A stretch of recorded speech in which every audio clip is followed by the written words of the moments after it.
معمولا همیشه یک جنگ درونی داخل ذهن افراد اتفاق میفته که آیا من جذاب هستم یا جذاب نیستم. خب شما معمولا جذابتر از اون چیزی هستید که فکر میکنید. حالا توی این ویدیو 5 تا نشونه بهتون میگیم که اگر اینا رو دیدین شما جذاب هستید. 1.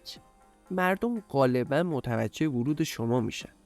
اگر به یک مهمونی رفتید و دیدید که دیگران به شما نگاه میکنن، به این معنیه که مردم دست کم متوجه حضور شما میشن و مهم نیست که کسی برای شروع یک گفتگو به سراغ شما بیاد یا نه. 2.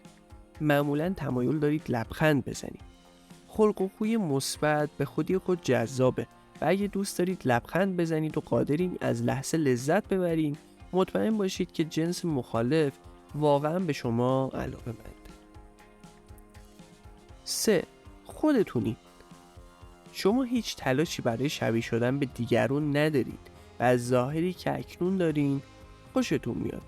متمایز بودن شما توجه زیادی رو به خودش جلب میکنه و به دیگران این امکان رو میده که بدونن شما از زندگی و از خودتون چی میخواید.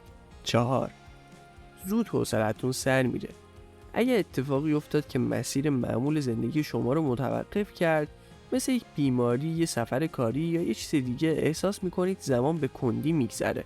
شما به برقراری ارتباط با افراد زیاد، قرار ملاقات و دیدن دوستاتون عادت دارید و حتی اگر از تنهایی لذت میبرید، انزوای اجباری شما رو آزار میده. 5. مردم برای شما پیام میفرستند یا با شما تماس میگیرند.